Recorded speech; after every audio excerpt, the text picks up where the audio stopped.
Gavin is the president and CEO of Kaon Interactive, a leading sales and marketing platform for Fortune 500 companies. And he's with me again, so great to have you here to get an update on the trends that are going on in this industry. So let's talk about CROs and CMOs. AI, is that one thing that they've really started to implement? Yeah, what's happening in general is that there's huge counterforces in expense control. As you know, people are reducing expenses and they're trying to become more efficient. But at the same time, there's a tremendous amount of global competition. So they're trying to grow at the same time that they're trying to cut costs. And so they're looking at AI as a way to help them manage both of those pressures. Okay. And so the kinds of things that they're looking for AI to do are to optimize the work that people do so that it takes less time and less people, and also to do a better job of understanding customers and the markets so that they can be more effective in their sales efforts. I see, like gathering the data, kind of looking for trends and exactly. And figuring out, maybe where to pivot to next is exactly. how this is helping. Yeah. And even when they're engaging with specific customers, it's understanding those customers better so that they can do a better job of providing a better understanding of how their products can help their customers. Because using AI, you can actually do this thing called hyper-personalization, which really gets to being able to personalize at scale.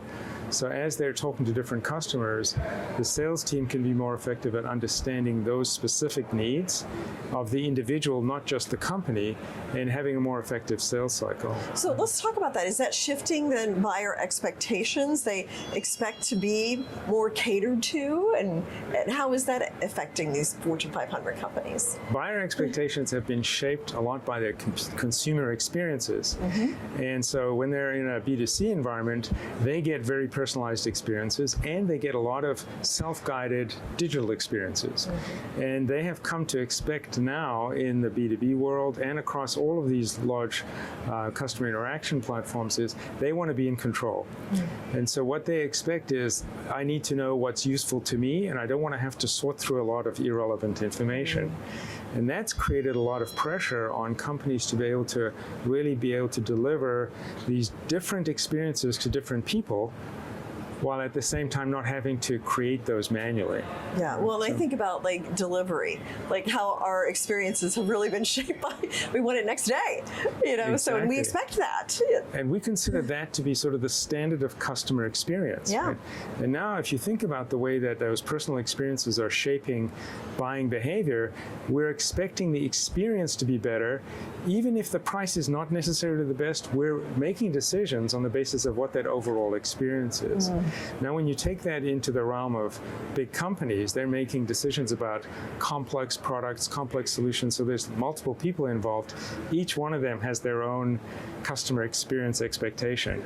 So this has placed a burden on the part of companies that are selling into these organizations to really do a better job of both understanding what those expectations are and then delivering. Is one person more concerned about availability of the solution so that they can get it when they need it? Is another person more concerned about price? Is somebody else more concerned about performance, reliability, maintainability? So now companies have to be able to elevate their game when it comes to that customer experience, and it's not just by having great salespeople, it's by creating these hybrid experiences. Yeah, well, and I guess AI can help with that. They kind of know what you want, so they can help cater that experience. Yeah, and the key there is delivering AI experiences that create seamless interactions. So it's not like I'm going to the AI now, and then I'm going to the person now, and then I'm going to this interactive experience now. It's to create that seamless experience so that the customer really gets the best answers in the best way for them, and they don't really think of it as a different individual or a different technology. They're just thinking about a great, seamless customer experience. They just want their problem solved or whatever it is, and don't even know if it's a person or a bot or whatever. And eventually they're not going to care, right? Yeah. They're just going to say, I want the best customer experience, answer my questions, help me make a decision, maybe help me buy. And that's another part of the buyer experience that's changing is people are expecting more of these digital transactions, even for very high value products. Yeah, interesting. Yeah. So let's talk about the gaps then in traditional marketing and sales, and how did that lead you to create Kaon Demo 360 Plus, right? That's okay, right. Tell us what that is. So the problem that we're solving with Kaon Demo 360 Plus is that there are lots of disparate pieces of information that customers have to sort through, and they're pretty passive. They're PDFs, they're PowerPoints, they're documents to read, and they're not engaging. And so the first thing is that customers need something engaging to create these multi-variable stimulations so that they can understand complex solutions better.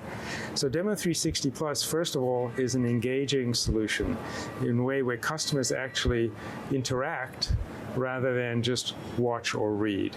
So they're exploring products, they're opening the doors, they're taking parts out interactively and learning as they go along. The second thing is that it's hybrid. They're getting this digital experience, but then sales teams can also use them.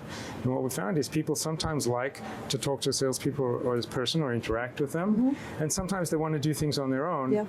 And so Demo K360 Plus is the platform that lets you have this hybrid experience, but it's all in the same environment. So the customer gets that best experience whether there's a salesperson there or not. And then the third thing is that it's personalized to that individual and that particular problem. So Demo 360 Plus is an environment where that customer gets to see the most relevant piece of information for them right away.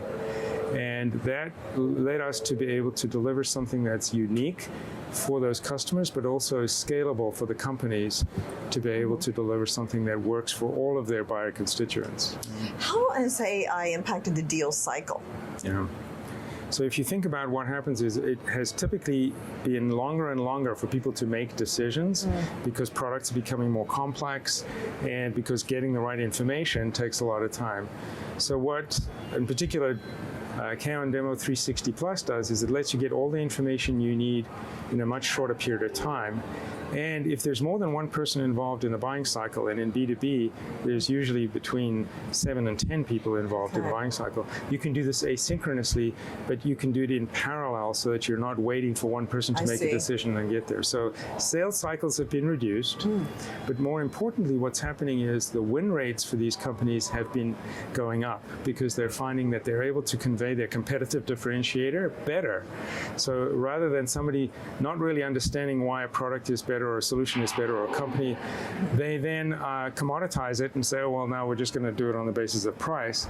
Now they truly understand the value, and so they're able to sell higher valued products because customers do understand that value. So the deal sizes are going up and the sales cycles are coming down. And it's speeding up too. Yeah, exactly. So let's talk about some of the real world impact that you've had with your company. So Thermo Fisher, HPE, Avanti, Hamilton, they have all been using AI with Kaon to personalize the buyer journey. Can you give me some examples of how they've been able to do that? Yeah, so for example, in the case of Thermo Fisher, they're not just a leader in science and a leader in technology, but they're also an innovator in the customer experience. And what we've been able to do with them is to help them explain what the value of their whole solution is rather than individual products. So rather than having different people within a company buy from different vendors, they've been able to show their overall workflow solutions in an interactive way, and they are able now to explain the value of their company and their brand. And so they've been increasing their sales, and they've been creating better customer satisfaction because the customers realize we can deal with one company and get a lot more value and didn't even realize that we had these opportunities. So the AI is not just personalizing it on the basis of products, but these overall solutions. And it's really helping them to demonstrate the value of the company and the brand as well as the products, and it's helping the customers to get a much better solution overall. So that's one example of how AI is able to personalize the experiences to different people within the buying cycle, but also help to elevate that that relationship from a product and a vendor relationship to a more strategic partner relationship. And I guess chief technology officers have this newfound power with budgets and sales and influence with these companies. Are you seeing that? Yeah, when you've been talking about digital transformation for a long time, and if you think about it, sales and marketing is now one of the core pillars of what's at the heart of digital transformation for these enterprises. And so when you think about the CTO, they're playing a very big role in understanding the integration with their CRM systems, with their backend databases, the SAP, the manufacturing resource planning. And so the CTO is really taking an oversight role over how these systems get implemented. And how is AI, automation impacting GTM strategies? What's happening is these CTOs are now being almost forced to think about how their company is going to market. And so it's bringing together the IT department, the technology team, the marketing team, and the sales team.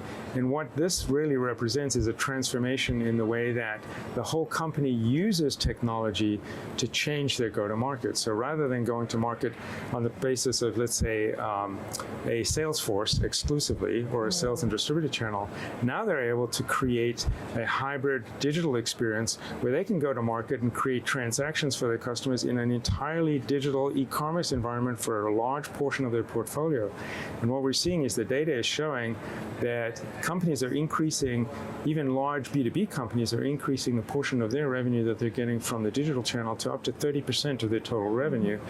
And buyers are actually buying large-scale products, $500,000, $1 million products in these digital channels. And so what's happening is these companies are being forced to change their go-to-market strategy, and they're using the CTO, the Chief Marketing Officer, the Chief Revenue Officer as the drivers of how that go-to-market strategy is actualized. Yeah. You know? Yeah. So what kind of advice would you give then to C-suite executives about how to adapt to this quickly changing world that we're seeing? It is. It's rapidly changing. The first thing I would say is adopt an experimental mindset. Don't wait for the technology to settle out or for the next generation to evolve. Okay. Keep experimenting and iterating for two reasons. One, you're going to find strategies that actually have short-term value, like the ones we're delivering with Kaon 360 Plus. But in addition to that, customers are going to go and gravitate towards those companies that are starting to deliver those kinds of experiences. And so if you don't experiment, you don't start now, you're going to miss out on that customer experience, and those customers are going to develop that brand loyalty and that expectation somewhere else. So that's the first thing.